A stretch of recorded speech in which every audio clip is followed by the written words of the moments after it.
bisa. Oke. Oke,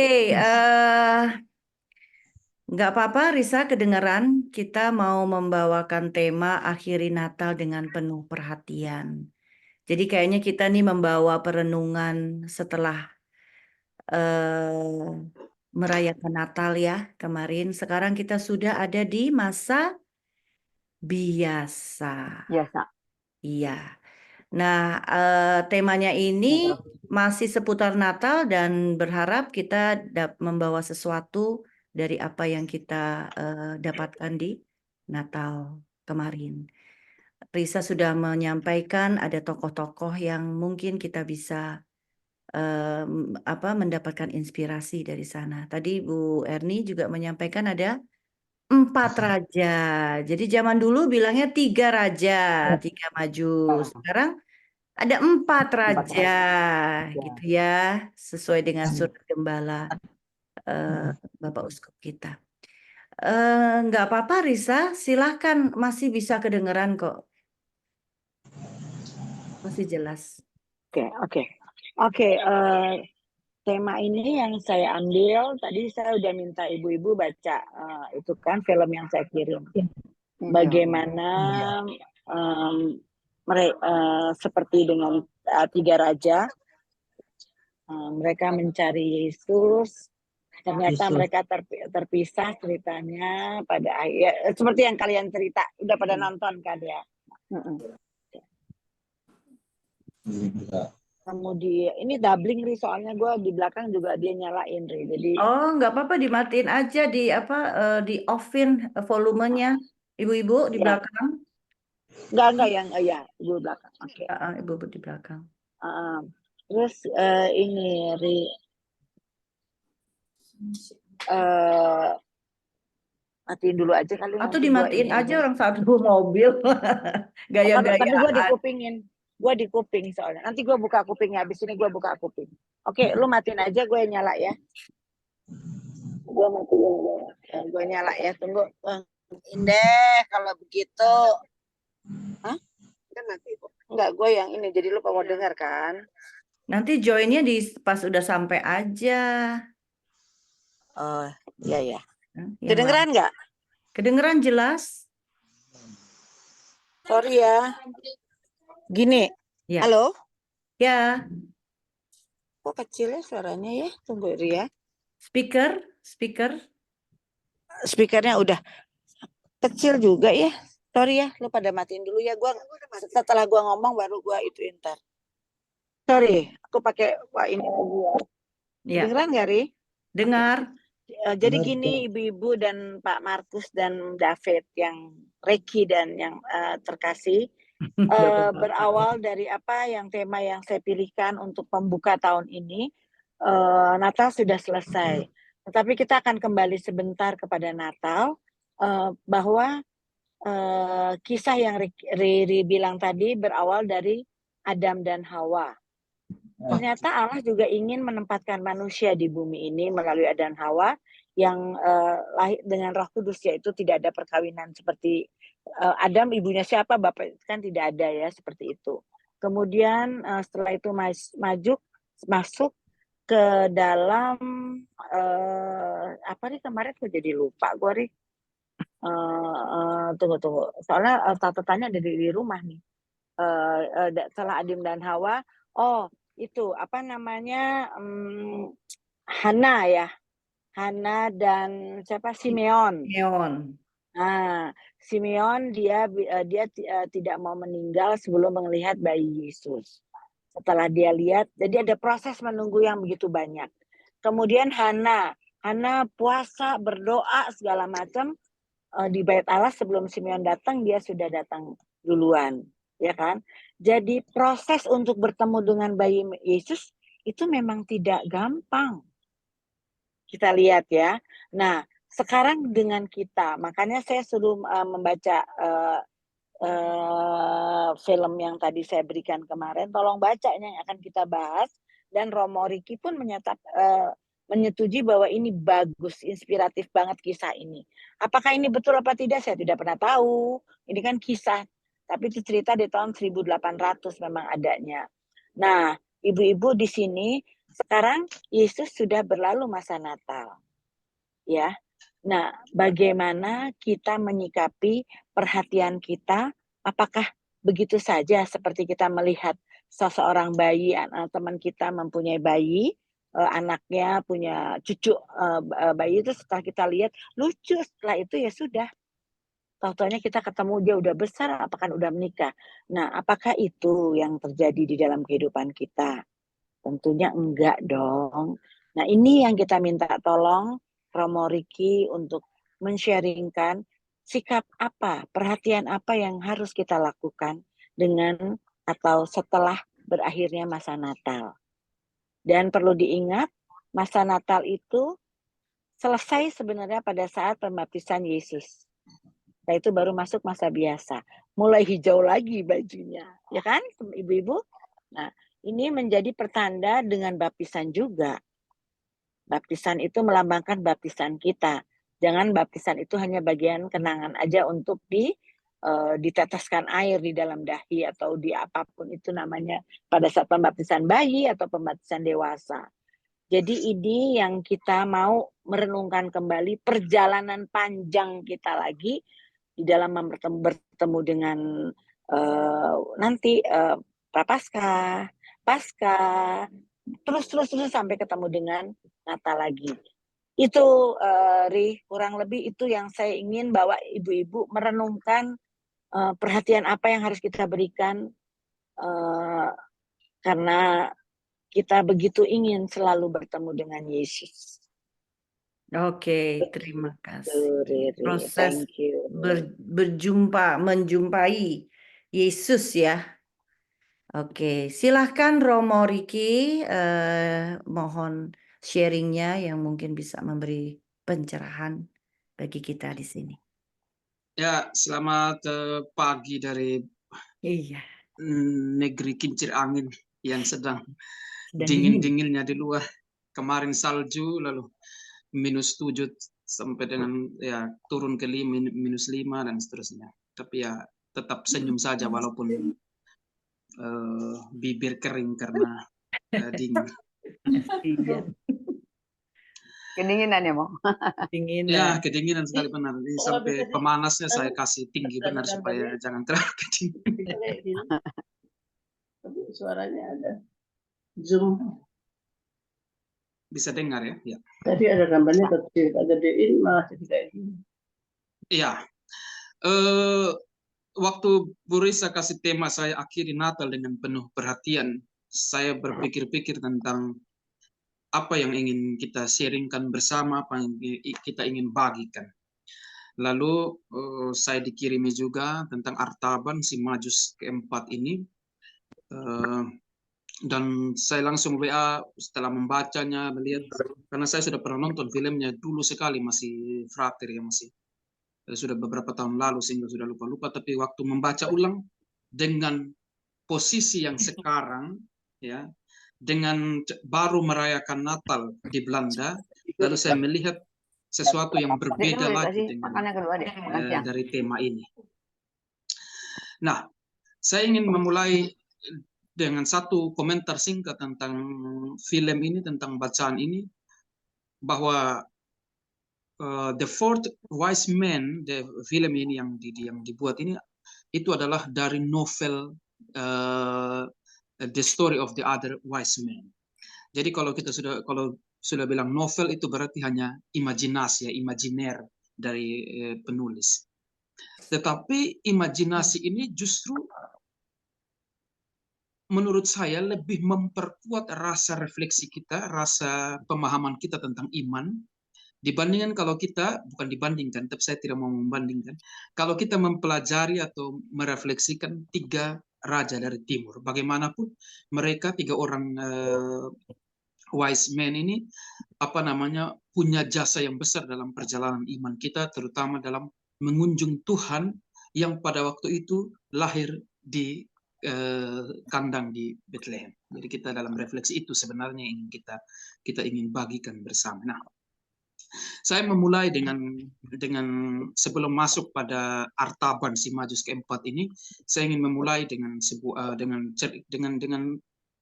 sharing kecil tentang Natal di sini ya. Lalu nanti saya akan kaitkan dengan Artaban ini. Ya bagus sih.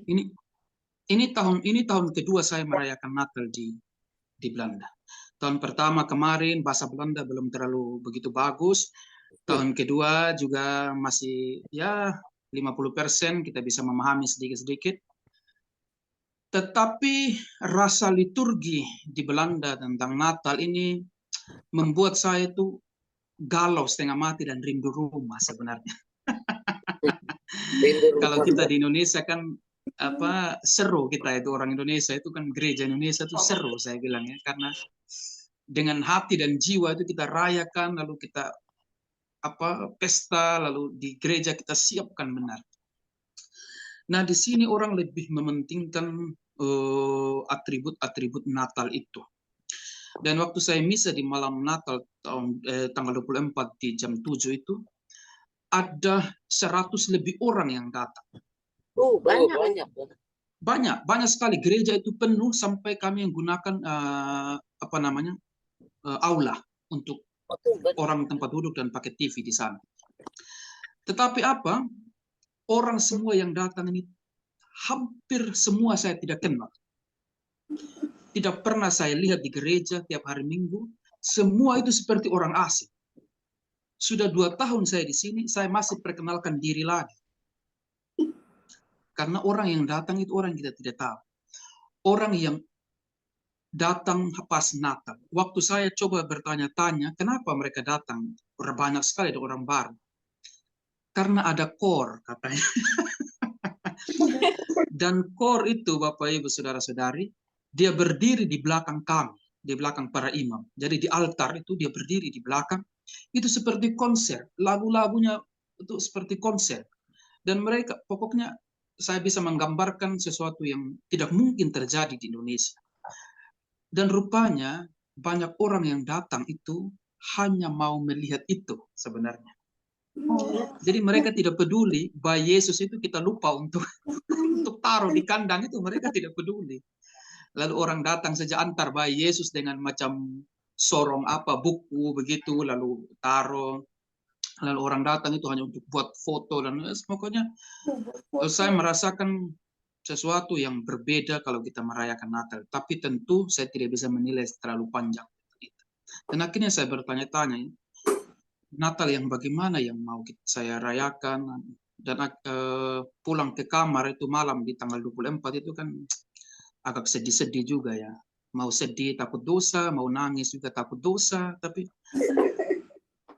lalu saya berpikir bahwa oh iya, dulu waktu masih kecil kita duduk di samping mama itu sambil buat kue di tanggal 22, 23 itu kita sudah mulai buat kue ya.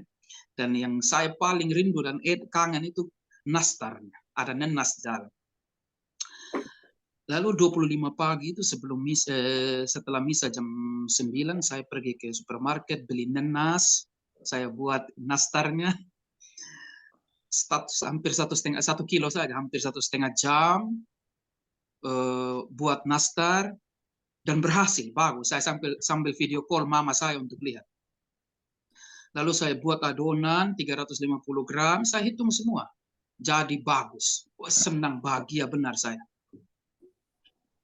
Akhirnya bulat-bulat, taruh nastar dalam bulat-bulat, sudah dapat 70 biji kue itu nastar. Taruhlah saya di oven. Saking gembiranya, saking bersukacitanya, lupa bahwa kue ini sudah ada di dalam oven dan sudah lama di sana. Kosong. Jadi waktu itu saya tarik dengan penuh penyesalan. Agak gosong ya. Padahal saya sudah bahagia di tahap pertama, sukacita di tahap kedua, tahap ketiga gosong. Lalu saya di Natal itu saya refleksikan bahwa sukacita itu, kegembiraan itu ada batasnya. Tidak boleh berlebihan, tapi juga tidak boleh mengurangi nilai dari sukacita itu.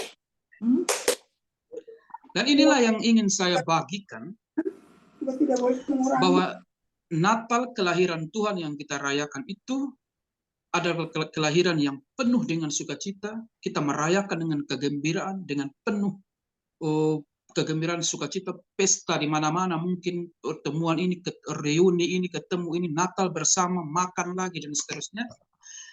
Tetapi sukacita itu ada batasnya. Karena apa? Kita menunggu selama 4 minggu, minggu Advent itu untuk merayakan Natal. Lalu kita merayakan Natal itu hanya 2 minggu. Lalu 7 minggu berikutnya kita sudah masuk di masa penderitaan, masa sengsara, maksudnya masa prapaskah. Jadi waktu yang singkat itu dari Natal mengajarkan kepada kita bahwa pencarian sukacita kita itu ada batasnya, menurut saya. Dan Natal itu mengajarkan kita setelah itu untuk mempunyai mata yang mampu melihat, telinga yang mampu mendengar, hati yang mampu merasa kehadiran Tuhan, kelahiran Tuhan dalam perjalanan hidup kita bersama. Sehingga 2 minggu itu kita gunakan secara maksimal dengan penuh kegembiraan dan sukacita, supaya setelah 2 minggu itu kita mempunyai mata yang mampu melihat, telinga yang mampu mendengar, dan hati yang mampu merasa penderitaan Tuhan di sekitar kita. Itulah perjumpaan dengan bayi Yesus yang sebenarnya dalam realitas kehidupan beriman kita. Nah, makanya sekarang kita masuk ke Artaban Simajus keempat, ya, orang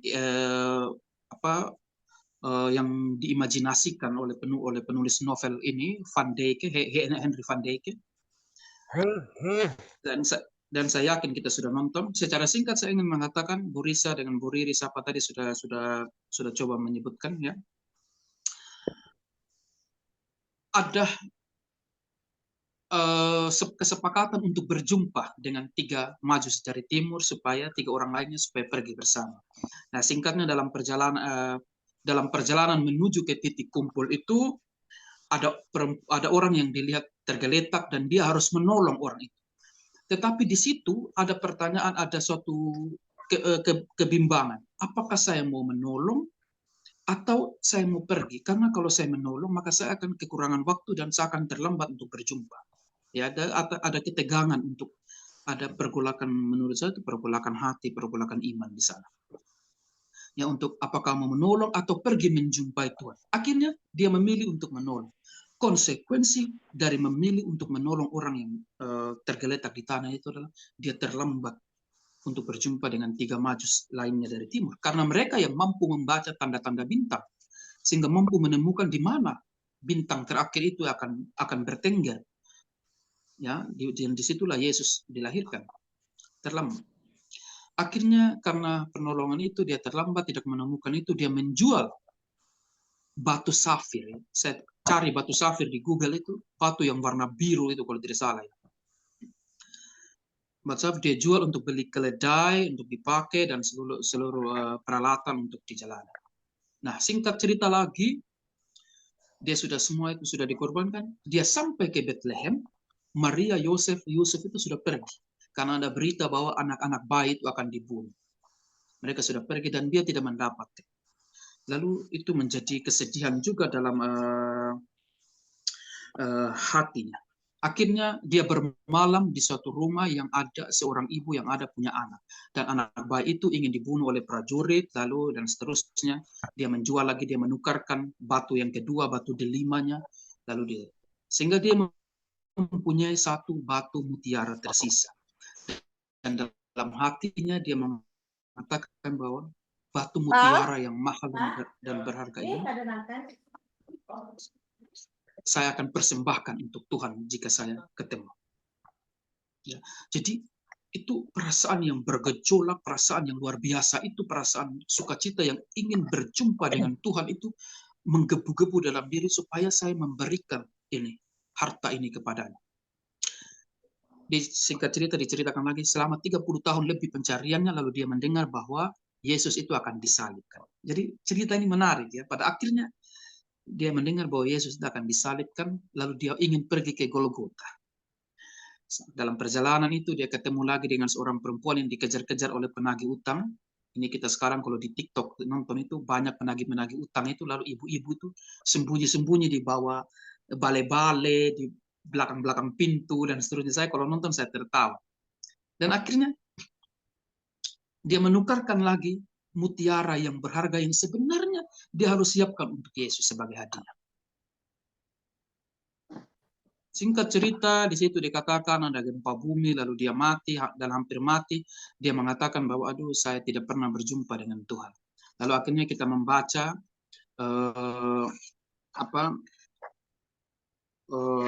ketika aku telanjang, kamu memberikan aku pakaian. Ketika aku lapar, kamu memberikan aku makan. Ketika aku di penjara, kamu menjenguk aku. Itulah perjumpaanmu dengan Tuhan. Lalu dia mati dengan bahagia. Nah, singkat ceritanya demikian. Saya yakin Bapak Ibu sudah nonton semua. Saya hanya mengulang saja. Siapa empat majus dari orang keempat yang dibayangkan ini? Namanya disebut di situ Artaban. Tetapi refleksi kita masing-masing itu adalah nama kita yang hidup sekarang, masing-masing yang ingin menempatkan diri kita sebagai orang majus keempat yang ingin mengunjungi Tuhan. Tetapi tentu keinginan kunjungan kita kepada Tuhan itu harus terpenuhi ketika kita sudah mengakhiri kehidupan kita. Kita sebagai orang beriman itu percaya bahwa kematian itu adalah kesempatan waktu untuk kita berjumpa muka dengan Allah yang selama ini kita rindukan. Tetapi untuk sampai pada kematian itu, kematian kita masing-masing, kita harus menjalani perjalanan hidup seperti Artaban yang berliku-liku dan bergejolak. Tidak semua keinginan dan harapan doa-doa kita itu untuk berjumpa dengan Tuhan bisa terkabulkan. Tetapi Natal itu mengingatkan kita, bagi saya Natal itu mengingatkan kita untuk mempunyai mata yang mampu melihat, telinga yang mampu mendengar, dan hati yang mampu merasakan kehadiran Tuhan dalam perjalanan hidup kita. Maka sebagai orang beriman, saya percaya bahwa setiap hari itu kita menjumpai wajah bayi Yesus dalam diri sesama kita. Siapapun dia. Misalnya Pak Markus ketemu melihat ibu melihat Pak Markus, perjumpaan itu perjumpaan wajah bayi Yesus yang lemah, yang vulnerable itu dalam diri sesama kita. Itu yang ingin kita refleksikan sebenarnya. Tetapi kita juga perlu bertanya dalam refleksi yang kedua adalah, kira-kira dalam perjumpaan dengan bayi Yesus, dalam wajah orang-orang yang kita jumpai sehari-hari itu, hadiah apa yang ingin kita siapkan? Ya. Kado apa yang ingin kita bagikan? Kalau di Belanda sini saya sudah 1 tahun lebih, banyak sekali dapat hadiah itu bunga. Jadi kan lucu, kita kan namanya juga. Jadi dapat tulip, dulu saya baru datang pertama kali, saya itu senang sekali karena di kamar saya disambut dengan tulip yang begitu banyak berwarna-warni. Itu yang kita dengar selalu di Indonesia, tiba-tiba lalu ketemu itu kan jadi senang. Jadi pertanyaan paling mendasar dalam kehidupan kita bersama, dalam pencarian kita seperti Artaban ini, untuk saya, apa sebenarnya kado atau hadiah yang kita siapkan? Kalau kita merujuk pada 3 majus dari timur yang menyiapkan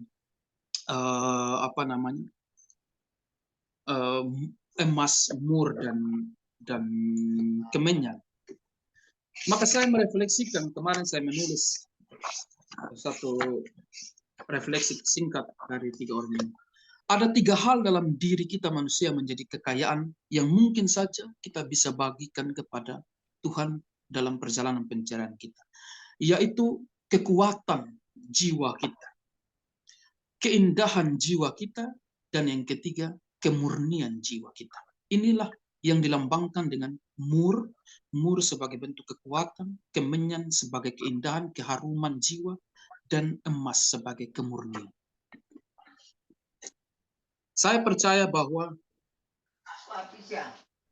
tidak semua hal dalam kehidupan kita itu bisa memberikan, itu bisa dibentukkan sebagai hadiah dalam perjalanan ini. Tetapi perjalanan ini bisa kita sertakan dengan kekuatan, keindahan, dan kemurnian jiwa kita untuk berjumpa dengan Tuhan. Pemberian-pemberian itulah yang akhirnya memberikan kita kesempatan untuk mampu melihat orang-orang di sekitar kita yang membutuhkan. Tentu saya tidak juga mengatakan bahwa kalau ada yang tiba-tiba tergeletak di mall atau di mana kita menolong. Tetapi kita membantu orang juga dalam posisi orang-orang yang berkeinginan untuk juga memperoleh bantuan kita dalam masa-masa sulitnya, dalam masa-masa kekecewaannya, dalam masa-masa penderitaannya, orang-orang yang kehilangan harapan, yang tidak punya harapan, yang selalu merasa rendah diri, yang tidak pernah percaya diri. Perjumpaan-perjumpaan kita itulah yang kita refleksikan sebagai Natal yang sesungguhnya dalam perjalanan iman kita. Artaban ini tentu punya keinginan yang besar untuk memberikan 3 batu berharga itu kepada Tuhan. Tetapi rupanya bukan itu yang diinginkan oleh Tuhan dalam perjalanan hidup kita. Yang diinginkan oleh Tuhan adalah ketika ada orang yang tergeletak dan membutuhkan bantuan, mata kita itu mampu melihat dan bertindak. Ketika ada orang yang dikejar-kejar seperti seorang ibu yang dia nginap di rumahnya, telinga kita itu mampu mendengar supaya kita dapat merespon dan menolong. Dan ketika ada orang yang dikejar-kejar juga dengan segala macam persoalan hidupnya, dengan segala macam beban hidupnya, kita juga memiliki hati yang mampu merasakan dan akhirnya bertindak. Dan ketiganya itu memberikan satu penekanan kepada kita bahwa harta yang kita miliki itu bukan itu sebenarnya yang dimaksudkan untuk kita memberikan.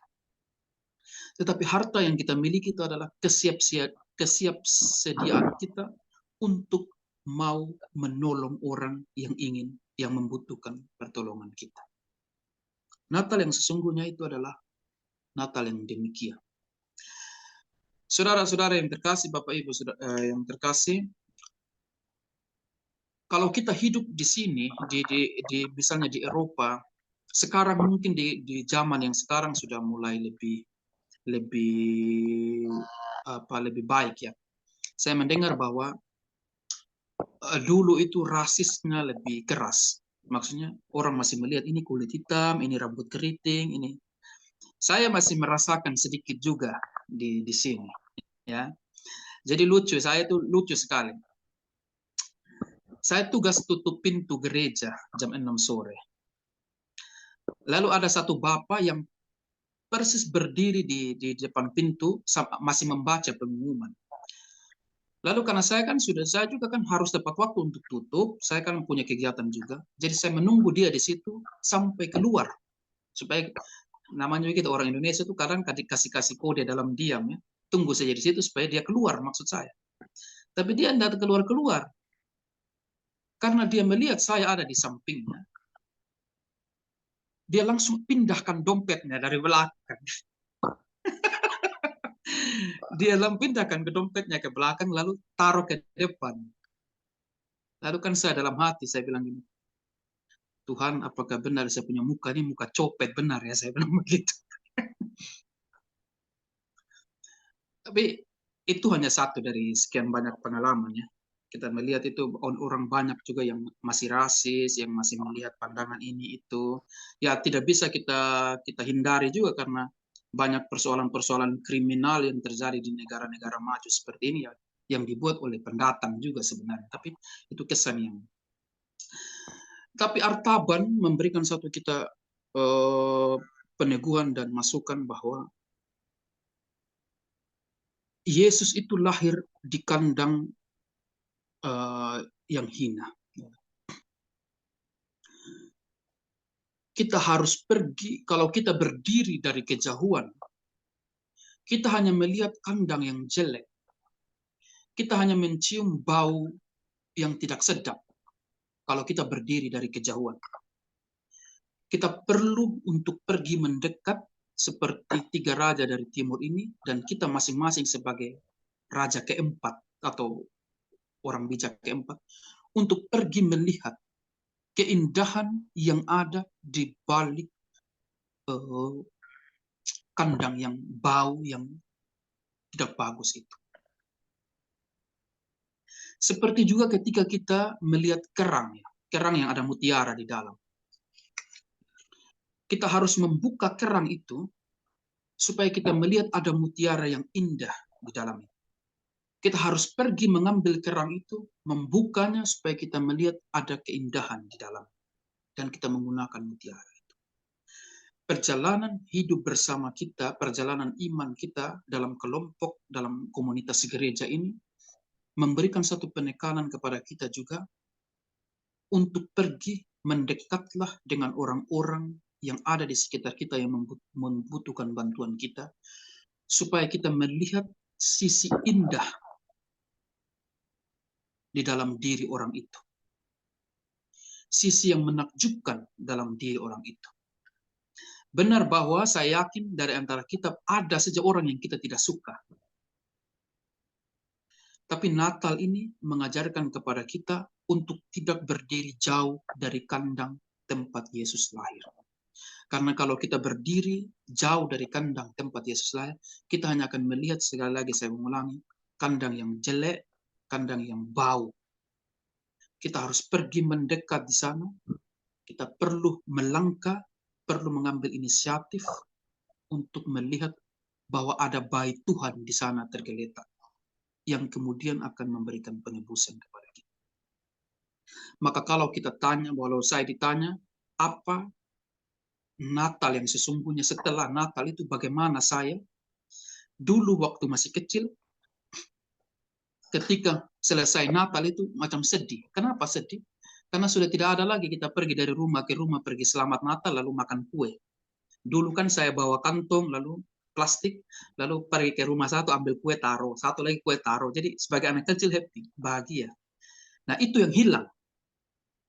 Tetapi setelah besar, kita menyadari bahwa setelah Natal itu kita siap masuk ke dalam masa Prapaskah, di mana kita orang Kristen dituntut untuk menderita sebagaimana Tuhan kita juga mengalami penderitaan itu. Maka kalau Natal yang kita ingin rayakan adalah Natal yang sebagai mata yang mampu melihat, telinga yang mampu mendengar, hati yang mampu merasakan kehidupan orang-orang di sekitar kita, atau juga yang paling pertama adalah kehidupan dan hati kita masing-masing. Ini yang ingin saya bagikan. Saya yakin perjalanan sharing kita sebentar akan memperkaya setiap orang dalam seluruh perjalanan. Terima kasih Bu Risa dan Bu Riri. Terima kasih Romo Riki sudah men-sharingkan pengalaman Natalnya ya Romo ya. Gosong ya bikin Natal. Juga kita udah mendengar kisah Artaban, ternyata dari novel ya itu ya, rupanya ya. Tapi pesannya sangat bagus. Yang menarik yang tadi ya, kita diajak untuk pergi mendekat ya Romo ya. Jangan dari jauh aja, karena kalau kita mendekat, kita akan lebih melihat sisi indahnya, gitu ya. Oke. Bagaimana Risa? Apakah punya pertanyaan atau ada sharing mengenai Natal yang kemarin baru saja berlalu? Tapi ini belum dinyalakan sebentar. Romo bagus banget kisahnya, sangat bagus kisahnya Romo yang Romo ceritakan gimana. Saya ikut terharu dan sedih waktu ngelihat ternyata mereka begitu banyak datang. Mereka hanya mau lihat konser. Itu saya menangis loh. Karena kita aja nih yang dapat dikatakan orang Indonesia pada umumnya sama cukup melakukan kerinduan akan Tuhan itu dengan ritual-ritual ya, gereja pagi, doa apapun itu namanya devosi-devosi, itu kan sebenarnya hanya ingin berdekatan dengan Tuhan. Setiap hari kita lakukan dan sangat sulit menemukan Tuhan. Ya kan Romo? Ya. Nah pada saat Natal itu aku sedih. Gimana mereka datang ke sini hanya untuk lihat konser ya Romo. Aku sungguh sangat sedih ngelihat ya Tuhan, beda banget dengan perjalanan kita yang rajin untuk berdoa, itu pun tidak dapat bertemu dengan Tuhan. Menurut versi kita, ternyata Tuhan setiap hari ada di dalam kehidupan kita. Gitu ya. Jadi cukup menggugah kita semua ya ibu-ibu bahwa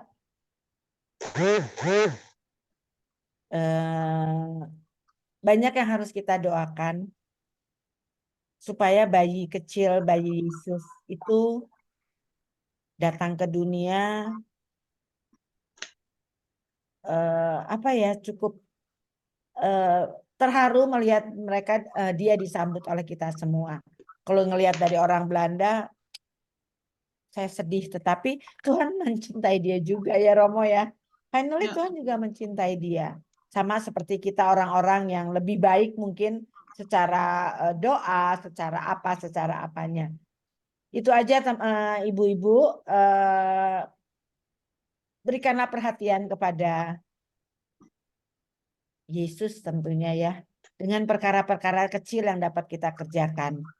Bukan perkara-perkara besar.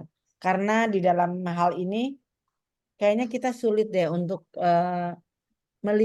perkara besar yang selalu kita lihat. Tidak pernah perkara-perkara kecil. Jadi ini berapa minggu lagi kita akan sedih Romo. Sedih amat. 7 minggu lagi. Aduh. Sebulan lagi kan? Minggu ya? Sebulan lagi. Sebulan lagi. Ya. 7 minggu apa 10 minggu? 7 minggu lagi. 10 Februari kita mulai 10 Februari 14. 14. Kurang lebih 14. seminggu lah. Sebulan lah. Bu. Ya itu Ri, jadi kita lihat kan bahwa perhatian itu sangat dibutuhkan. Sebenarnya bukan buat Tuhan Yesus. Walaupun kita berdosa, Tuhan Yesus tetap akan mencintai kita. Tapi untuk kita sendiri. Itu Ri. Oke. Ini Ya, menarik nih kalau ada yang bisa men-sharingkan pengalaman Natalnya ya. Pasti berbeda-beda. Perhatiannya bagaimana, ada peristiwa apa gitu ya Riz ya. Ada yang mau bertanya atau mau men-sharingkan pengalamannya? Ri, pakai dibuka nggak ya? Mana? Di mana Tunggu. Mbak Ina ya? Buka, tadi bisa Mbak Ina? Tunggu. Ya, Tadi bisa tadi. tunggu ya. Nah, Nggak ya. dikit aja refleksi dari kisah orang Majus keempat itu tadi itu. Romo menceritakan bahwa Artaban itu adalah kita semua yang masih bersiarah di muka bumi ini, yang hidupnya harus semakin mencari dan mendapati bertemu dengan Tuhan Yesus. Betul nggak Romo? Ya. Dan saya sungguh terharu, selain orang umat yang datang ke sana tuh lihat konser, terus Romo sendiri menghadapi Natal ini dengan penuh galau. Mungkin bukan salah satunya nenas yang gosong, tapi nenas itu mengingatkan sampai bisa berjumpaan dengan ibunya, bahwa inilah yang bisa menjadi satu hiburan di Natal walaupun gosong. Itu aja maksud saya, Romo menceritakannya cuma sedikit, tapi ya saya terinspirasi juga gitu loh Romo. Ya, ternyata Artaban itu novel, dan Artaban itu adalah secara singkatnya adalah kita semua ya Romo ya. Ya. Jadi kalau lihat dari kisahnya itu ya tetap kita harus di mana kita memberi, kita memperhatikan, memperduli orang-orang yang miskin itu, kita sudah mengasihi dan memperhatikan Tuhan Yesus itu sendiri. Itu aja Romo, terima kasih Ri juga. Ya, terima kasih Mbak Ina sudah menyampaikan rasa tersentuhnya ya. Iya. Bisa itu. Silahkan, ada lagi? David mungkin? Apa kabar David? Selamat tahun baru. Ya David banyak tuh pasti.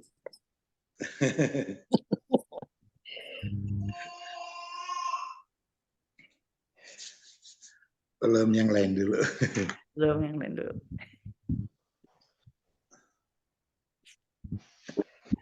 Bagaimana perjumpaan kita dengan Yesus pada saat Natal?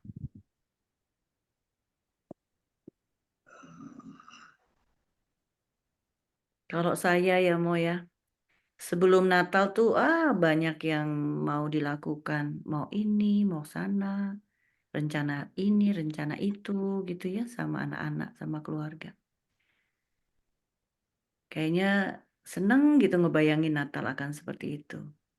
Tapi ternyata apa yang terjadi memang di luar dari rencana gitu.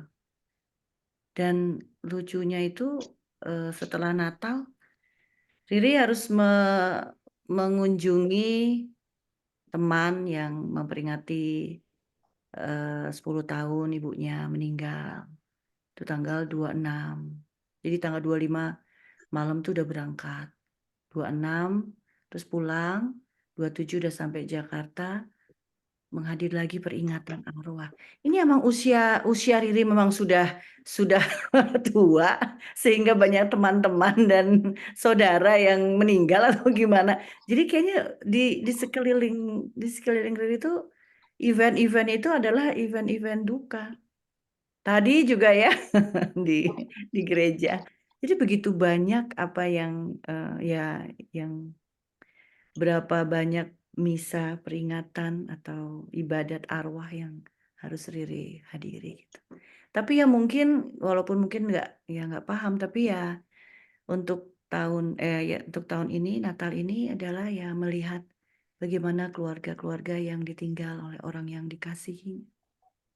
Dan akhirnya ingat akan Mami yang juga meninggal di tanggal-tanggal seputar Natal ini.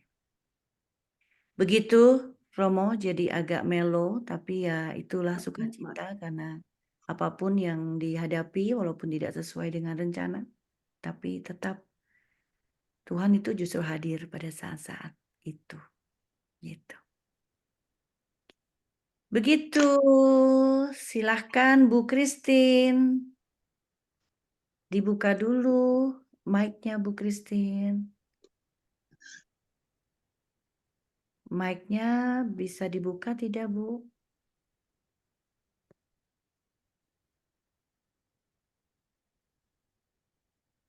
Nah, Ya. saya merasa tersentuh pada peringatan Tuhan kepada kita manusia. Pada waktu Tuhan mengingatkan, kamu tidak memberi aku makan ketika aku lapar, kamu tidak memberi aku minum ketika aku haus, kamu tidak mengunjungi aku ketika aku sakit gitu.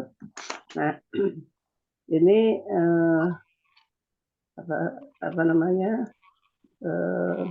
bakti kita kepada Tuhan melalui sesama.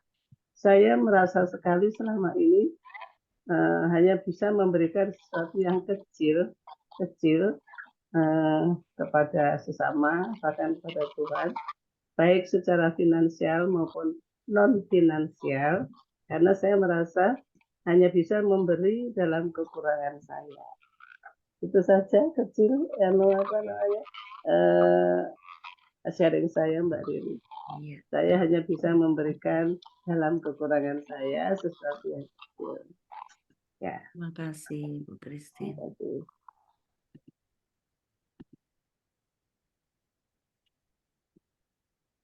Silakan selanjutnya ada yang Saya Mbak Riri. Bu Naryo, ya Ya, silakan. ini pengalaman Natal di Jogja ini saya. Oh ya, Ya, tadinya saya tuh memang kepengen Natalan bersama di Jogja dengan cucu, dengan anak, dengan mantu, karena yang di Mertoyudan itu ini kan tahun terakhir. Nah, nanti kalau dia diterima di komunitas yang dia mau, pasti tahun depan tuh di novice nggak bisa pulang kan pasti. Gitu. Ternyata udah naik bisnya sampai sana telat karena macet. Kemudian malam Natal saya bisa ke gereja. Itu mulai jam 6 itu misa, jam setengah 4 itu gereja ini udah penuh banget. Udah penuh banget. Yang di gereja Kota Baru ya. Nah, udah, tapi ternyata malah begitu tanggal 25 kami ke gereja, paginya dapat kabar kalau mbak saya, istri dari kakaknya Mas Narya itu meninggal. Jadi akhirnya melayat ke sana. Jadi kayaknya Natal kemarin tuh gimana ya? banyak banyak yang seperti tadi Mbak Ridi direncanakan tapi tidak sesuai dengan apa yang kita rencanakan. Terus saya tadi pas melihat film itu, melihat yang di Bu Risa kirim itu, ya memang gitu liku-liku hidup ya. Apa yang kita harapkan itu nggak sesuai dengan apa yang kita mau. Iya kan, seperti itu tadi yang Raja keempat itu mencari Yesus tapi kok ke sana nggak ketemu, ke sini nggak ketemu, iya kan? Akhirnya ketemunya di surga. Nah itu mungkin yang saya sharingkan itu. Jadi malah pas tanggal 27 habis melayat mbak saya yang tanggal 26, saya tepar 3 hari. Itu nggak doyan makan, nggak doyan sampai saya mikir saya mau habis ya di Jogja gitu. Karena nggak pernahnya saya sakit itu sampai nggak doyan makan. Kemarin itu benar 3 hari itu nggak doyan makan. Puji Tuhan, akhirnya saya bisa kembali ke sini. Itu pengalaman apa yang saya harapkan itu tidak sesuai dengan apa yang saya harapkan yang saya dapat di Jogja kemarin. Tapi puji Tuhan saya bisa ketemu sama anak-anak, ketemu sama cucu, bisa ziarah ke makam Pak Naryo, itu aja yang saya syukur. Dan saya kembali sini dengan sehat. Itu aja sharing saya, Mbak Riri. terima kasih Bu Naryo. Udah sehat sekarang Bu Naryo? Puji Tuhan. Cuman saya nanti nggak bisa ikut latihan ya Mbak, karena minggu saya nggak bisa ikut tugas. Oh oke. Ya, Iya baik. ya itu aja. Puji Tuhan sehat sih sekarang ya. Puji Tuhan. Rupanya ya kayak Artaban ya, kita mau memberi sesuatu gitu. Ah, ini mungkin Tuhan seneng dengan rencana ini. Tuhan milih hadiah yang lain ya. Silahkan Pak Markus. Biasanya Pak Markus nih yang sharing.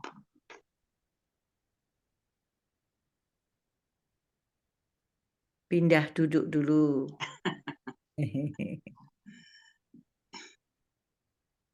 Wih, awet itu batiknya. Dinyalakan mic-nya. Ya, terima kasih Bu Riri, Romo, selamat sore. Bu Risa, terima kasih.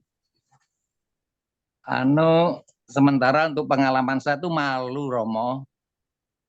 Tuhan Yesus, Tuhan kita itu waktu lahirnya tuh begitu menderita, sengsara. Cari tempat untuk penginapan aja, Bunda Maria sama Santo Yusuf mau melahirkannya susah. Sampai akhirnya di kandang. Tapi kenapa kita ini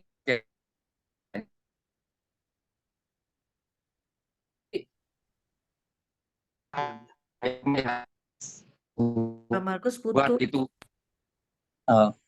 atau nggak pakai video dulu mungkin dicoba? ya coba bentar. Nggak pakai video mungkin lebih lancar ya. Diulang Jadi lagi. kadang-kadang kita tuh malu hati Oh. Tuhan kita itu begitu mau lahir aja susah, nyari tempat aja susah. Ya kalau sekarang ini kita tuh dikayakan ya, melahirkan anak ya bisa di rumah sakit, bisa dokter yang macam-macam, kayak cucu saya ada di Pondok Indah segala macam itu bisa. Jadi kadang-kadang itu tuh malu dengan saya sendiri, dengan hati sendiri, belum bisa kok bagaimana untuk memberikan yang terbaik buat Tuhan, persembahannya gitu. Jadi kayak kemarin itu tanggal sebelum Natal, saya kan sudah merencanakan Natal di rumah, nggak ada acara apa-apa, mau ini. Ternyata kadang-kadang ya di luar dugaan, anak yang dari Cina tuh datang ke rumah, ya ini cerita. Kadang-kadang di dalam bagaimana kita keadaan ini, dia pulang itu tidak langsung ke rumah saya, tapi kok malah telepon, ngirim Grab untuk jemput saya berdua sama ibunya. Ternyata dibawa, suruh menemui ada di HI, di Hotel Indonesia Kempinski. Sampai di sana ternyata apa? Saya berdua sama ibunya 3 hari 2 malam. Itu kan di luar dugaan daripada saya. Saya berpikir saya tuh malu dengan situasi sekarang ini, kelahiran Tuhan sendiri yang memberikan segalanya, memperkayakan kita. Dia hidup miskin habis-habisan, lahir aja susah, cari penginapan yang enak aja susah. Nggak usah enak lah, yang agak sederhana, macam tempat kita sendiri susah. Terus dia tuh lahirnya ada di kandang domba, tempat bau, tempat segala macam. Kenapa kita ini hambanya malah diberikan yang begitu banyak untuk mempersembahkan seperti itu, kok susah gitu. Jadi kadang-kadang sebagai koreksi diri kita sendiri tuh banyak belum bisa mempersembahkan pada Tuhan itu sesuai dengan kehendaknya. Nah ini harus bagaimana Romo kira-kira, di samping kita tuh ke gereja berdoa dan segala macam, tapi tindakan-tindakan kita yang lain, tingkah laku kita yang lain, cara memperbaiki tingkah laku. Jadi kadang-kadang di saat-saat hening itu kadang-kadang terlihat segala dosa-dosa kita tuh yang waktu masa muda, masa kecil sampai sekarang ini sebagai orang tua, itu kelihatan semuanya. Kekurangan sebagai kehidupan sebagai orang yang beriman pada Dia itu sampai sekarang ini kadang-kadang masih belum bisa terpenuhi pengharapannya sebagai hambanya ini, persembahan yang paling baik pada Tuhan. Terima kasih Romo, hanya itu saja. Mohon untuk petunjuknya. Selamat sore Romo, terima kasih Bu Risa, Bu Riri, terima kasih. Terima kasih Pak Markus.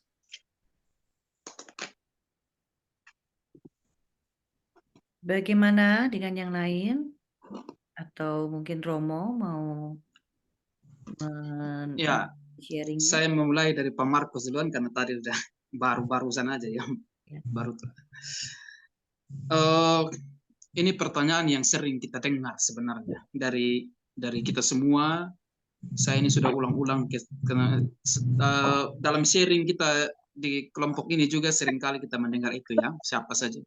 Saya sudah berdoa, tapi kadang-kadang kadang-kadang tetap berbuat yang sama, tetap punya perkataan yang sama, dan seterusnya.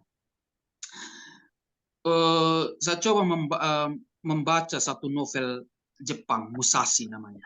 Saya bayangkan sudah ada yang pernah membaca ya. Kurang lebih di situ dia katakan begini. Saya tidak akan pernah menyesali apa yang sudah saya buat. Jadi dalam arti tertentu, saya tidak akan pernah menyesali apa yang telah saya buat, yang saya telah lakukan. Entah itu benar atau entah itu tidak benar. Saya tidak akan pernah menyesali. Tapi tentu ini akan berlawanan dengan ajaran kita bahwa kita harus mengakui dosa-dosa kita itu. Kita harus mengakui dan mengaku dosa-dosa kita itu dan mau harus baik begitu. Tetapi dia lanjutkan. Tetapi kalau saya menyesalinya, maka saya tidak akan melakukan apa yang saya sesali. Jadi ini agak membingungkan. Jadi kalau saya tidak akan menyesali apa yang saya telah lakukan, tetapi kalau saya sampai menyesali itu, saya tidak boleh melakukan itu lagi. Jadi sebenarnya perjalanan iman kita ya untuk perbuatan-perbuatan yang baik dan benar itu sangat tergantung dari bagaimana kita mendefinisikan aktivitas atau perbuatan-perbuatan itu. Tentu kita hidup ini kan tidak lurus terus. Tidak seperti daratan di sebagian besar Belanda ini kan rata semua. Tapi harus ada juga lika-likunya. Saya yakin ibu bapak semua senang kalau ke puncak, ke pegunungan-pegunungan, ke bukit-bukit, lihat supaya kita melihat dinamika hidup itu yang naik turun. Dan itulah sebenarnya perjalanan yang ditunjukkan oleh Artaban juga. Untuk menjumpai Tuhan itu, dia tidak ke atas saja. Dia harus naik turun, dan seterusnya. Dan itulah yang kita alami sebagai orang beriman. Dan tentu definisi-definisi kita yang tentang dosa itu yang membuat kita semakin diperkaya oleh keinginan dan pengetahuan akan iman. Nah, dari refleksi yang disampaikan Bu Riri tadi, yang katanya agak melo, itu juga menjadi pertanyaan yang sangat mendalam untuk kita semua. Apa arti dan makna Natal bagi saya? Natal yang adalah kelahiran Tuhan. Sementara minggu sebelumnya saya mengalami dan melihat sendiri orang-orang yang saya cintai itu meninggal. Atau ketika saya merayakan Natal di tanggal 24, dan tanggal 25, tanggal 26 itu orang-orang yang saya cintai itu meninggal. Apa makna Natal untuk saya? Itu tidak main-main. Banyak orang itu yang akhirnya mengolok-olok itu. Tuhan lahir tapi anak saya meninggal. Apa artinya?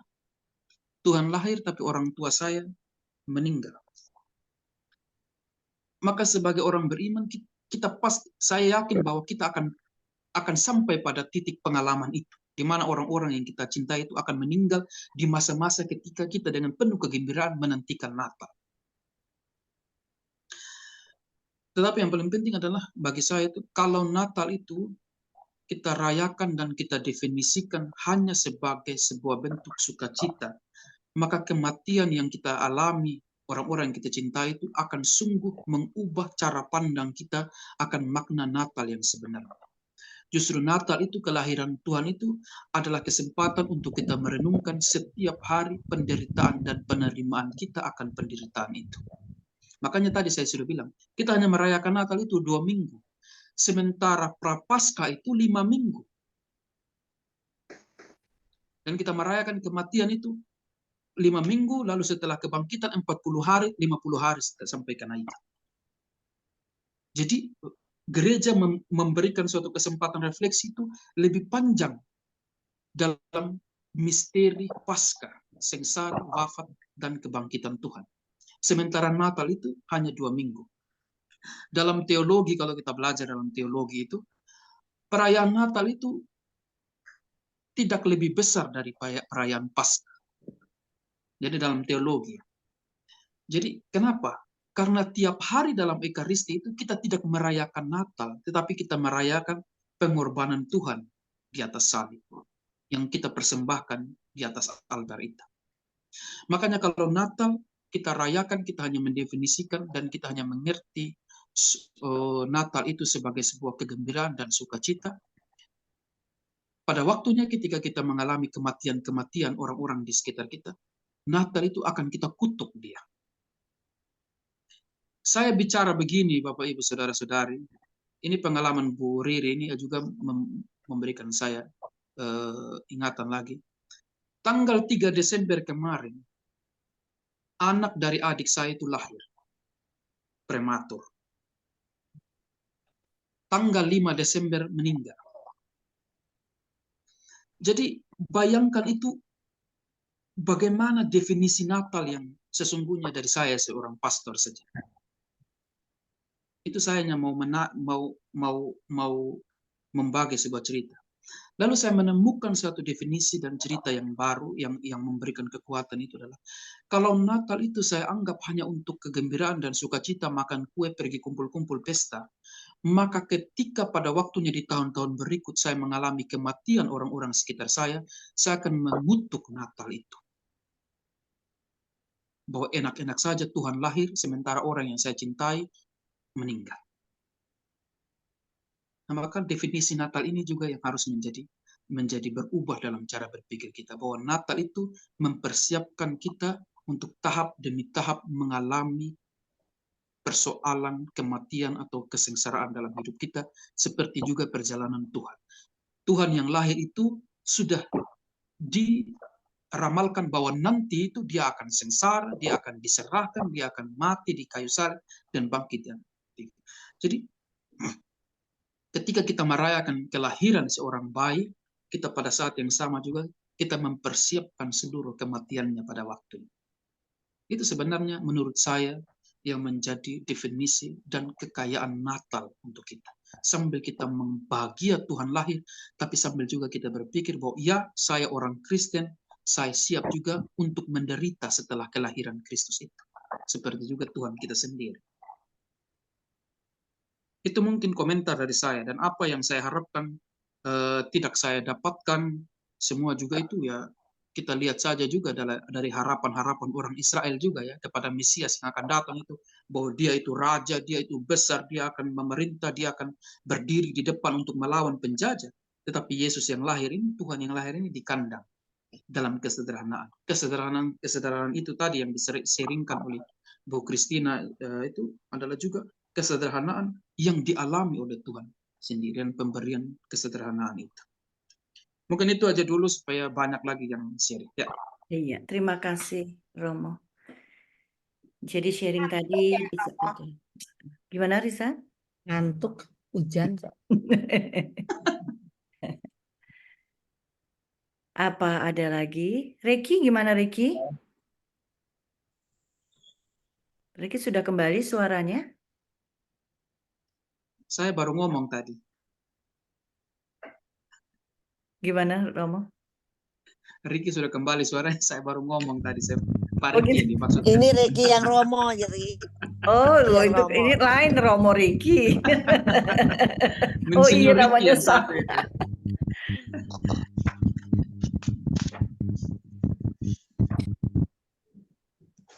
Kemarin juga ya di apa?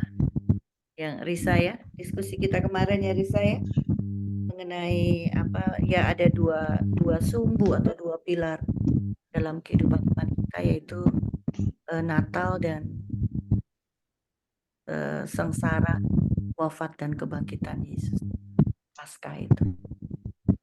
Selebihnya adalah masa biasa gitu. Yang panjang itu justru masa Sengsara. masa biasa. Tapi kita bertumpu pada dua pilar itu. Jadi rupanya masa biasa itu adalah proses yang harus kita jalani dengan bekal atau pendalaman atau apapun pemaknaan yang kita dapat dari Natal ini, seperti yang tadi Romo Riki sampaikan. Jadi rupanya betul ya, itu mempersiapkan kita. Jadi dunia itu kan penuh dengan ya, ada senang, ada susah, ada sedih, ada derita, ada bahagia. Itu nggak abadi lah gitu ya, naik turun gitu. Dunia itu penuh dosa dan penuh dosa gitu. Itu digaris bawahi, penuh dosa, karena kita ada di dunia, artinya kita ada di dalam daging dan kita mengikuti apa yang daging inginkan karena kita hidup di dunia. Nah, dengan Natal itu Yesus itu ingin bersama dengan kita sebenarnya. Yang seperti tema apa namanya?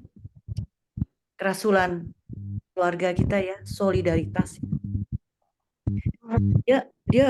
Yesus ingin bersama dengan kita, dia mau masuk ke dunia, dia mau merasakan Jadi ya mungkin itulah kenapa tadinya kita berharap Natal itu penuh dengan gembira, sukacita, dan segala macam.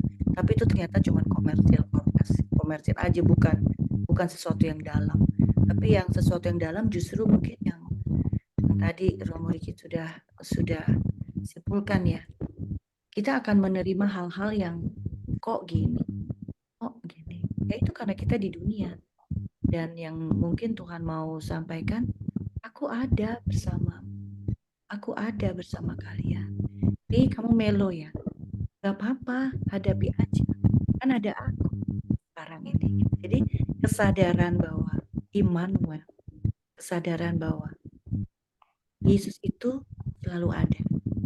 Mau kita senang, mau kita susah, mau kita berdosa bahkan. Bahkan yang tadi Pak Markus tuh merasa malu Pak Markus karena aduh Natal aja Yesus lahir di kandang, kok aku tinggal di hotel. Kalau kita mau mau memahami Tuhan, memang Tuhan kita itu seperti itu. Dia mau merasa terhina, dia mau lahir di kandang hewan supaya umatnya tinggal di hotel. Itu Tuhan kita. Jadi justru apa yang dia perbuat itu adalah supaya kita layak di hadapan dia.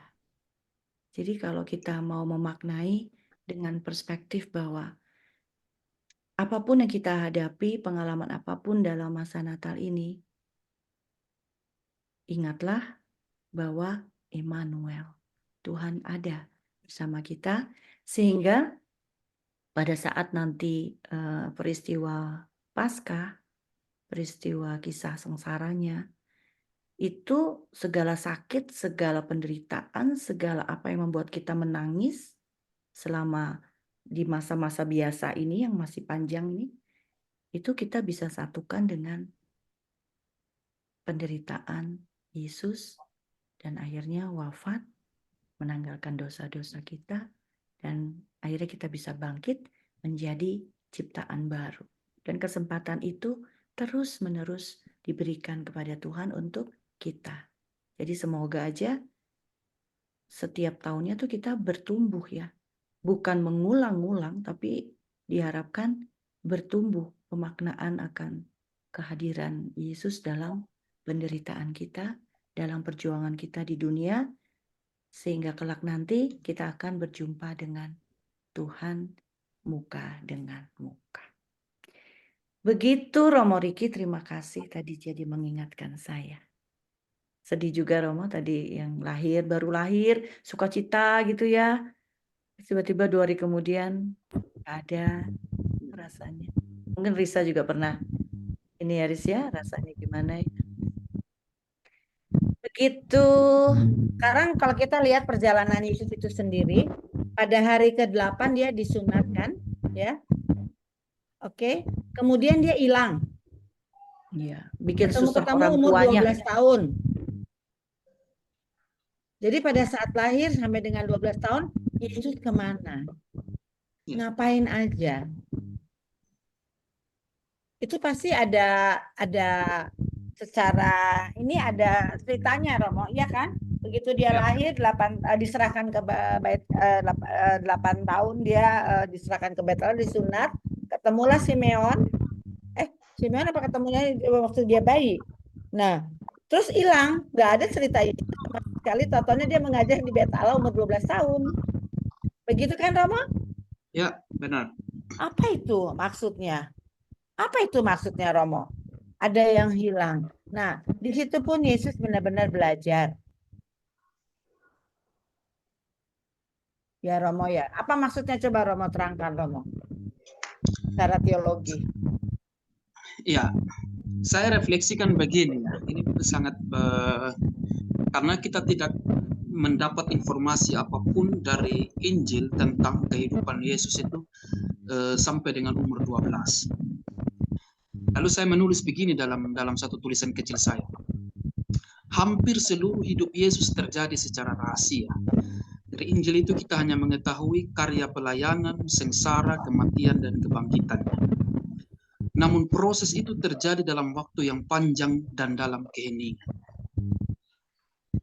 Artinya apa? Bahwa artinya dalam proses yang panjang dan dalam keheningan itu, Yesus belajar secara mendalam dan secara khusus dari keluarga kecilnya, dari Bunda Maria dan Santo Yosef, tentang keheningan dan kesetiaan menerima kehendak-kehendak Allah dalam hidup.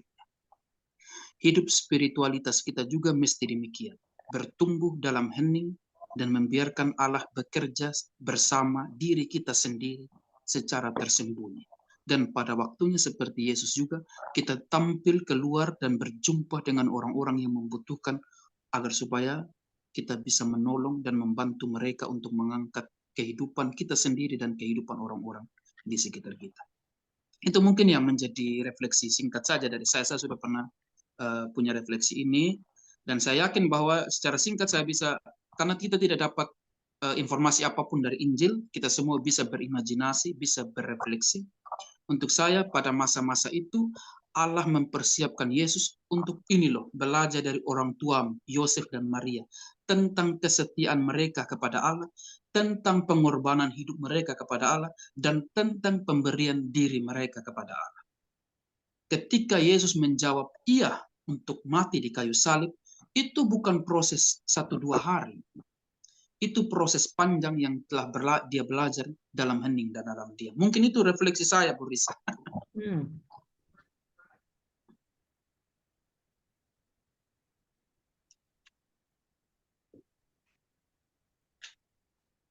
Mungkin Risa ada refleksi yang lain, renungan akan ketidak diceritakannya.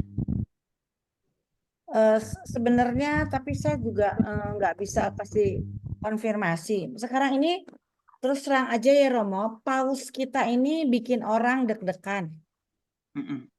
Kemarin dia berkata mengenai LGBT, iya kan? Sampai di Indonesia dengan sesuatu yang bikin bingung. Untung ada Romo Benipang yang menetralisir. Apa itu artinya yang Paus katakan? Bukan perkawinan tetapi perorangan yang dia berkati. Berkati kecil lah ya namanya itu, berkati bukan secara liturgi tetapi berkati secara Romo pun bisa memberkati orang yang bukan beragama Katolik. Kalau dia minta ya kita harus memberkati. Gitu kan Romo? Ya. Itu ibu-ibu kan saya sudah jelaskan kepada ibu-ibu apa arti dari perkataan Paus yang itu. Baru-baru ini pun perkataan itu, ada lagi perkataan yang menghebohkan mengenai Maria dikandung tanpa noda. Sangat ekstrim, sangat bingung. Tapi saya nggak tahu case-nya yang mana, karena waktu itu anak saya, Shina, yang sangat ini adalah Shina. Mungkin Riri tahu case-nya yang apa, tapi nanti saya tanya Shina, apa yang Pope katakan mengenai itu. Sampai dia ini saya mau cerita aja pengalaman bagaimana anak ini, seseorang anak namanya Gen Z, anak-anakku tuh Gen Z, anak-anak kita tuh Gen Z yang nggak masuk kalau orang tua kayak saya begini menceritakan mengenai dogma, percaya, apapun itu susah diterima. Paus mengatakan itu pula. Lo tahu kan apa sih? Tunggu ya, saya tanya ya. Mengenai apa ya? Kemarin dia ngomong apa sih? Itu maaf ya, tunggu ya. Romo, saya akan tanya anak saya. Tunggu. Shin, yang kamu diskusikan. Tunggu ya.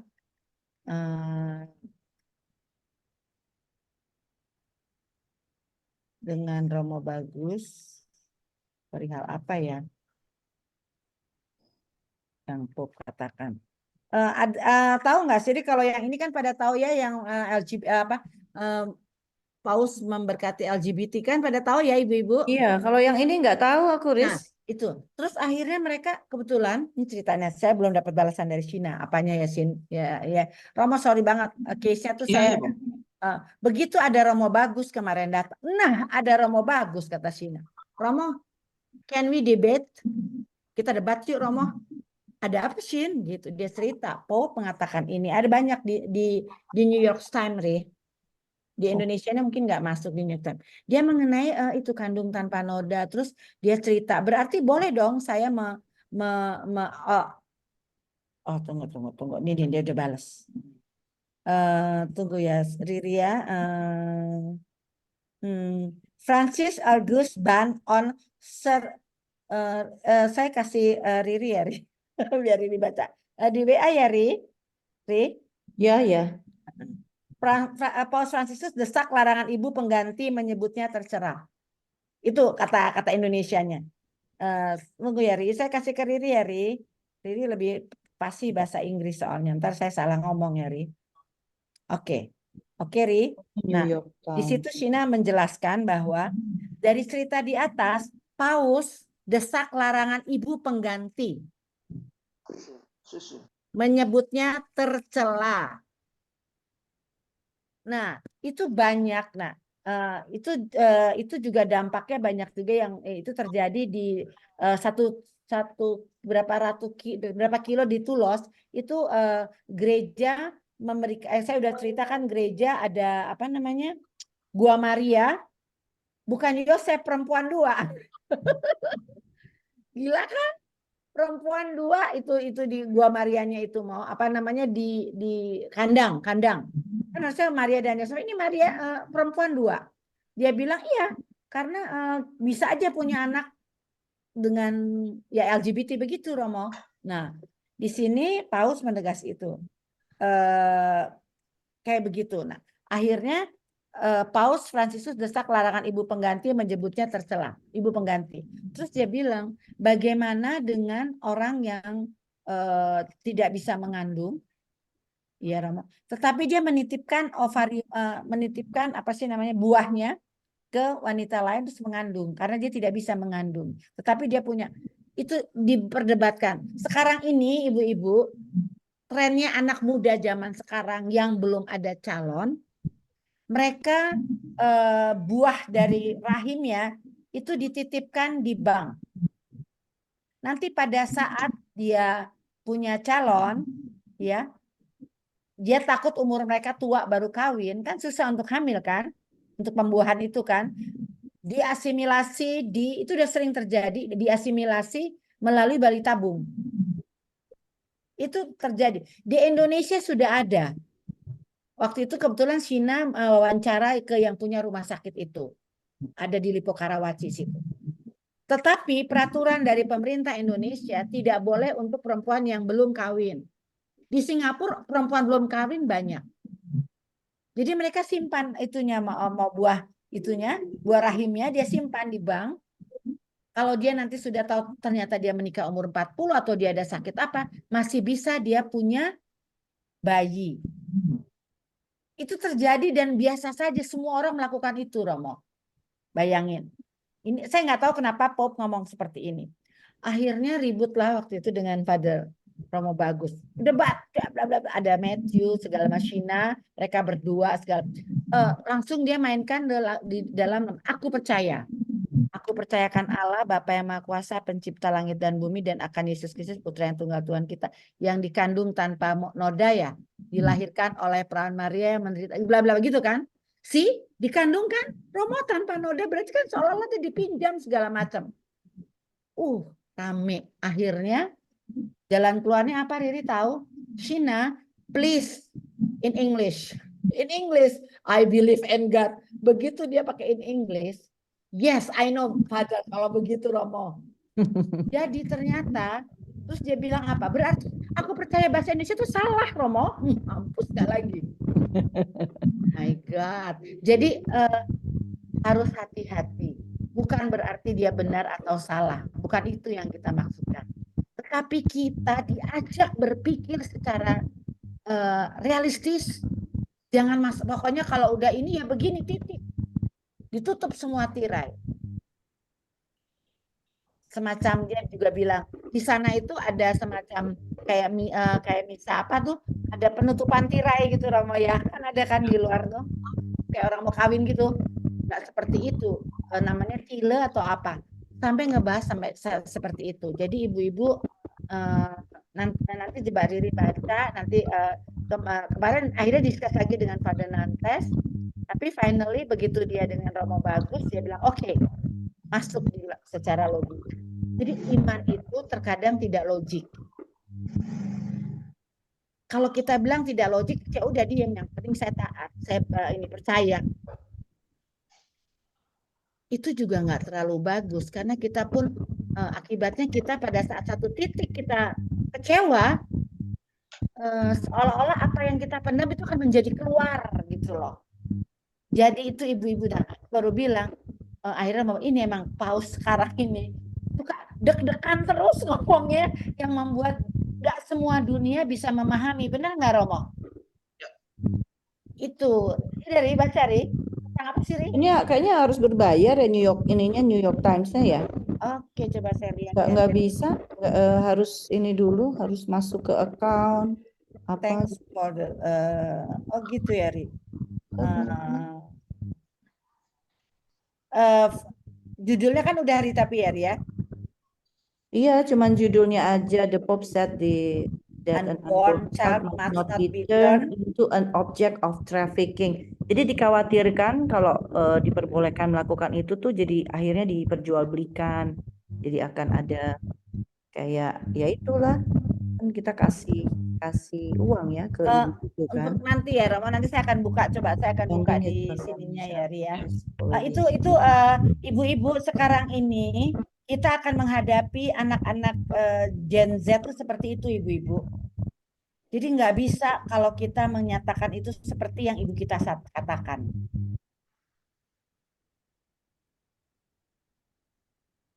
Begitu Romo. Ya, saya komentar soal LGBT ya. David boleh tolong di mute nggak? David berisik banget, Fed itu kamu punya HP, Fed. Nah, oke. Ya, memang itu penuh pertanyaan dan diskusi. Kalau kita tidak cermat untuk membaca dan orang-orang tidak membaca, itu maka akan bilang oh berarti bisa untuk sakramen pernikahan kepada LGBT ya. Tapi paus ini sebenarnya begini, kemarin kita juga protes-protes di sini. Sebenarnya ini situasi Eropa ya.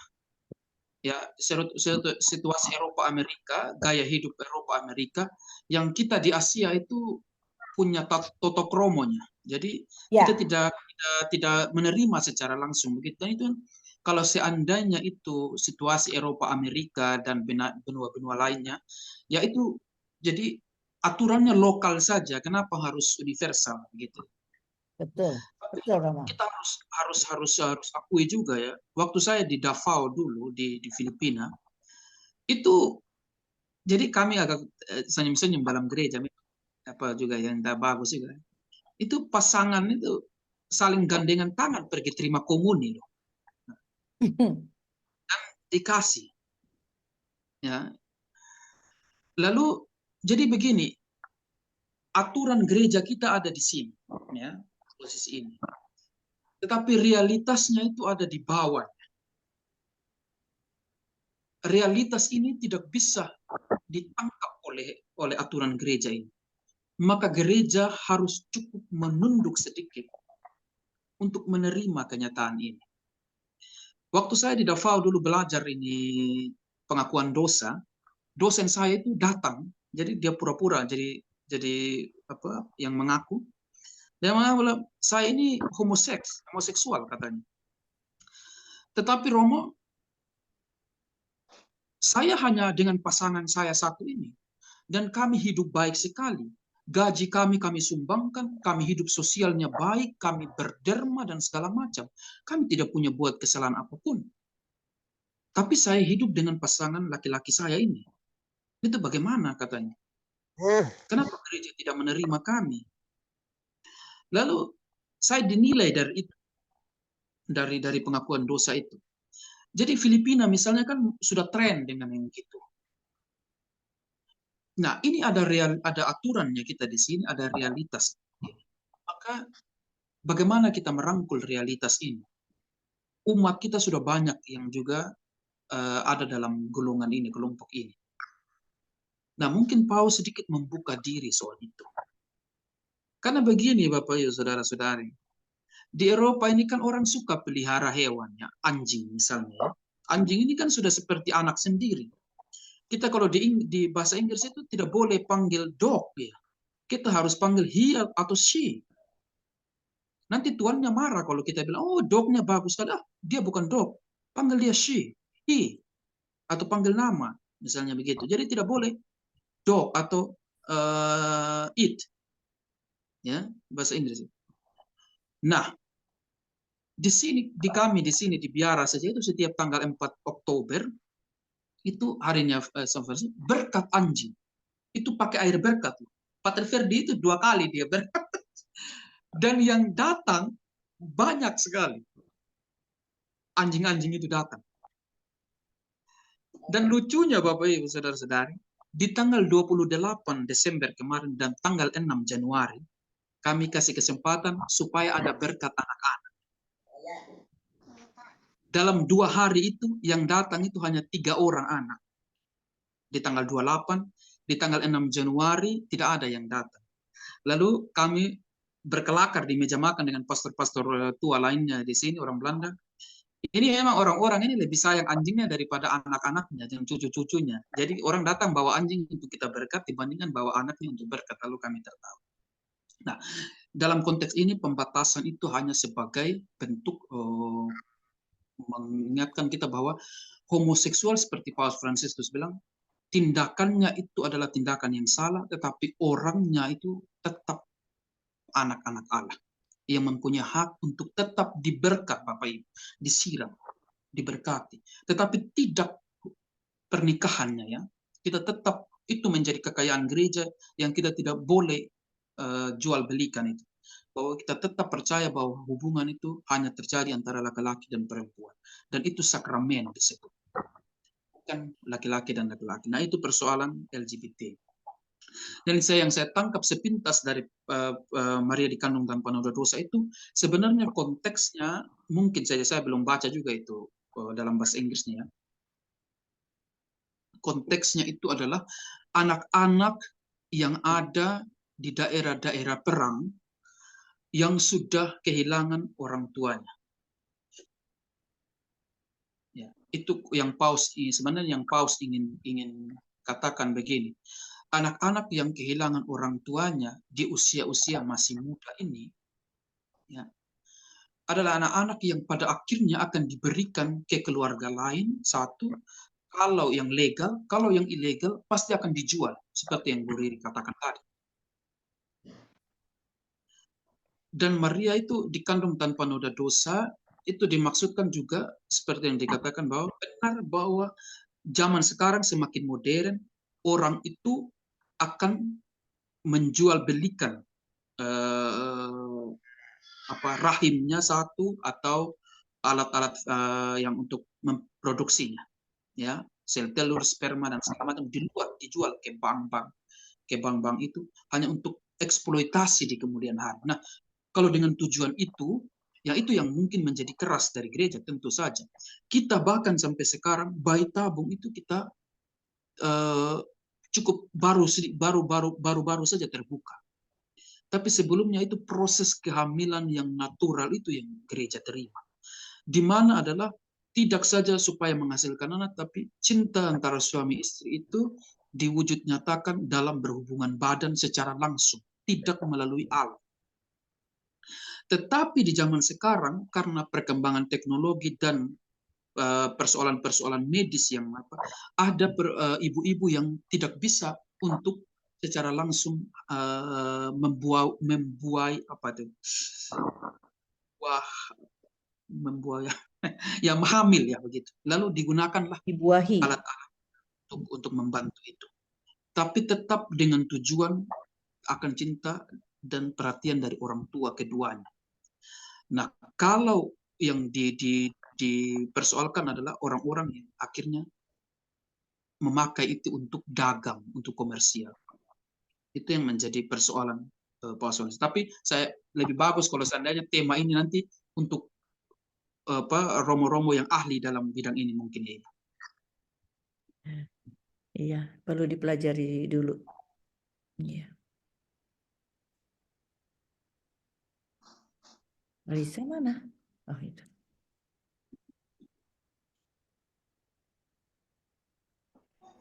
Bisa nggak dibuka mic? Bu Lisa di unmute dulu, Bu. Ya, Romo, istilahnya pinjam rahim. iya.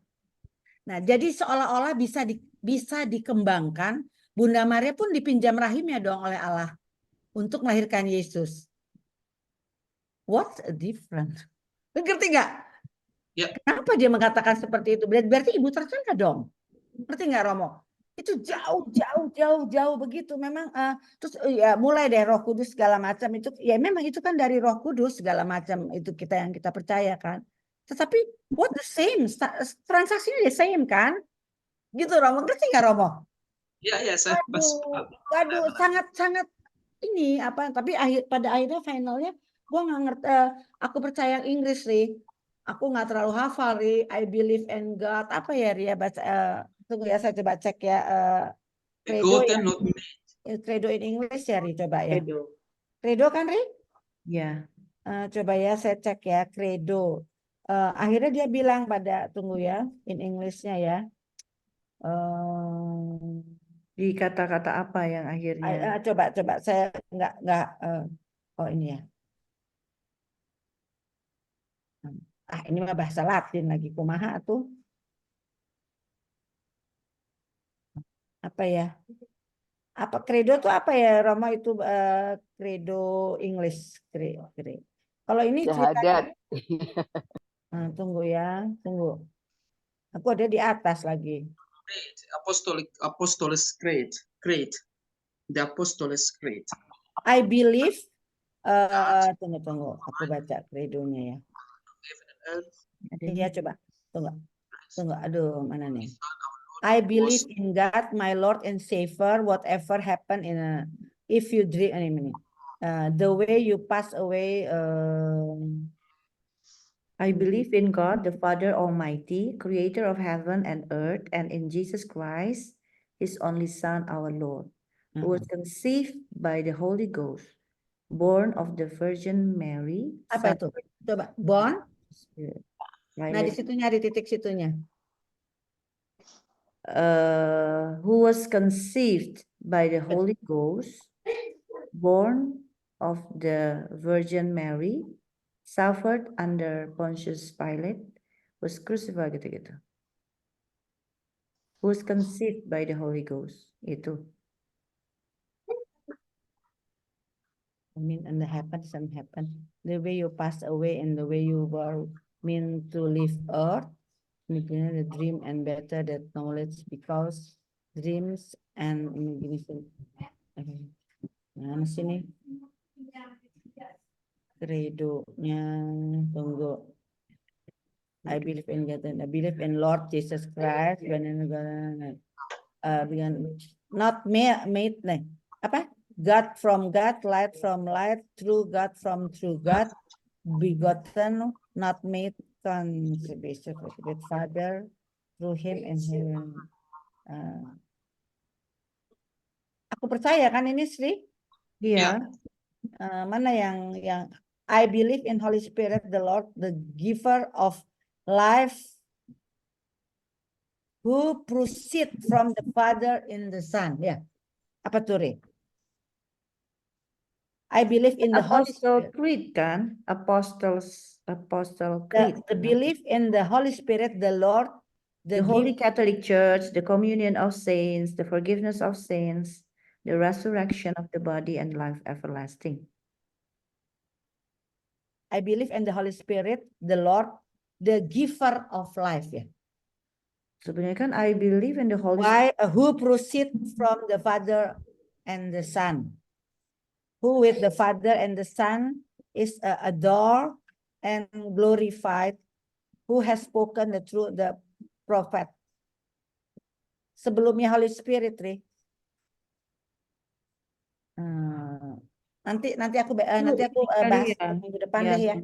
Ini nanti mah aku tadi kali ya, yang Nisea ya. Mungkin ya tadi si Sina udah bilang sama saya. Karena itu penting buat kita harus tahu, walaupun mungkin ibu-ibu nggak membutuhkan kisah ini ya, tetapi ini untuk topik buat KKS ya, Ma. Iya. Nanti deh aku nggak bisa translate di sini. Nanti aku pakai laptop di rumah. Anak gua yang cewek. Iya. Jadi nanti aku kasih tahu bahwa terkadang benar yang kata Romo, pop itu kadang-kadang nggak universal, akibatnya menjadi kita kebingungan. Kebingungan benar dengan cara pandang kita orang-orang Nah, timur. tapi kita harus tahu secara logiknya gitu loh. Kita harus sampaikan seperti Benny Pang cerita juga mengenai LGBT. Gitu. Dia sih happy banget sih, Ma. The Pope pun tahu bahwa LGBT itu harus. Dan ibu-ibu jangan salah ya, di negara bagian mana, saya lupa persisnya, Sina juga yang tahu, itu paspor itu woman, man, ya, woman, apa, man ya, and itu transgender itu ada, sudah diakui, apalagi Belanda, kali gua rasa gantian Belanda tuh. Kayak begitu, jadi terus Pop ngomongnya seperti itu, bahwa dia memblessing the LGBT. Oh my God, makin repot kan. Tapi ibu-ibu udah ngerti ya, waktu saya udah jelaskan waktu tahun baru Natalan kemarin ya ibu-ibu ya. Nah yang ini nanti saya akan jelaskan untuk Kamis depan ya. Karena saya nggak tahu topik yang detail, nanti begitu Romo.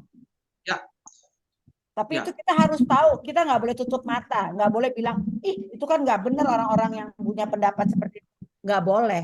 Kita harus mendengarkan dan kita harus mengerti dan kita harus menceritakan.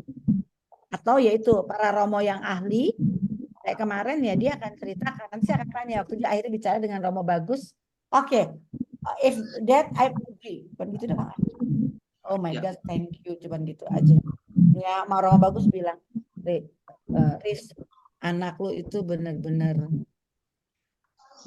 apa ya, dia nggak, it's good for ini apa, anak sekarang.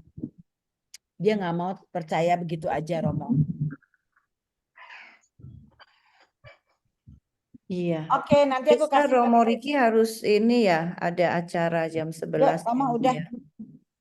Begitu ibu-ibu, jadi ini untuk pengetahuan aja bahwa kita pun harus tahu jawaban apa yang ditanyakan oleh orang-orang sekitar kita yang nggak ngerti, malah judge kita, menghakimi kita. Kita harus tahu itu adalah salah satu perisai. Ya. Begitu kan Romo? Benar. Oke, terima kasih Romo Riki sudah men-sharingkan dan memberi pencerahan seperti biasa. Terima kasih Bapak Ibu atas kehadirannya. Sayang kita harus menyelesaikan, tapi memang udah jam 5 ya, udah menjelang jam 5 ya, tanpa terasa sudah 2 jam. Romo, boleh minta tolong pimpin doa penutup dan berkat. Saya menutup dengan satu kalimat kecil dari pertanyaan dan kasus tentang tadi ini. Oke, baik. Itulah mengapa yang tadi sejak awal saya bilang, jangan berdiri jauh dari kandang Natal itu. Kesempatan untuk mencari tahu tentang yang Paus Fransiskus katakan itu adalah kesempatan dekat ke kandang Natal itu untuk melihat sesuatu yang ada di dalam. Maka sangat baik kalau seandainya ini dengan atau dengan Romo-Romo sangat ahli untuk menjawab ini, untuk menjawab pertanyaan-pertanyaan seputar teologis pastoral ini sangat bagus, sangat kita. Maka ini sudah langsung di tahap terakhir ini, Bu Risa juga mengingatkan kepada kita dan saya memberikan satu penekanan tertentu bahwa pendalaman-pendalaman kitab suci dan teologi yang kita bangun ini supaya kita tidak berdiri jauh dari kandang Natal dan melihat kandang Natal itu yang jelek dan bau. Justru inilah kesempatan dalam grup-grup ini, kesempatan kita untuk pergi mendekat ke kandang Natal itu, melihat di sana cahaya dari yang keluar dari bayi Yesus itu, yang keluar dari kandang Natal yang jelek itu, yang kalau kita berdiri dari jauh. Inilah juga sumur yang kita gali dalam pendalaman iman kita. Mari kita bersama-sama bersyukur untuk kelompok, untuk sharing ini, pendalaman iman ini yang selalu ada untuk menguatkan perjalanan bersama kita untuk terus mendekat ke kandang Natal yang kita ingin tuju. Dalam nama Bapa dan Putra dan Roh Kudus. Amin. Amin. Terima kasih Tuhan untuk seluruh perjalanan iman kami. Terima kasih untuk kekuatan-kekuatan iman yang selalu kami terima dari kemurahan kasih-Mu, terutama dalam perjumpaan dengan orang-orang di sekitar kami, dan secara khusus dalam perjumpaan kami dalam grup ini yang selalu mencari tahu, yang selalu ingin tahu akan segala sesuatu yang lahir dari kandang Natal. Semoga pengalaman yang telah kami lalui beberapa minggu yang lalu ini sungguh memberikan kekuatan kepada kami untuk terus-menerus mencari kekayaan iman yang ada di dalam diri kami, dan akhirnya kami persembahkan kembali ke hadirat. Sertai dan lindungilah kami dalam seluruh perjalanan hidup kami, terutama rencana-rencana dan niat-niat baik kami ke depan. Tuhan serta Dan serta sertamu juga. rencana hidup kita 1 tahun ke depan ini, di tahun yang baru ini, keluarga, sanak saudara, siapa saja yang kita cintai, senantiasa dibimbing dan diberkati oleh Allah yang Maha Kuasa, Bapa, Putra, dan Roh Kudus. Amin. Terima kasih, Terima Romo kasih. Riki.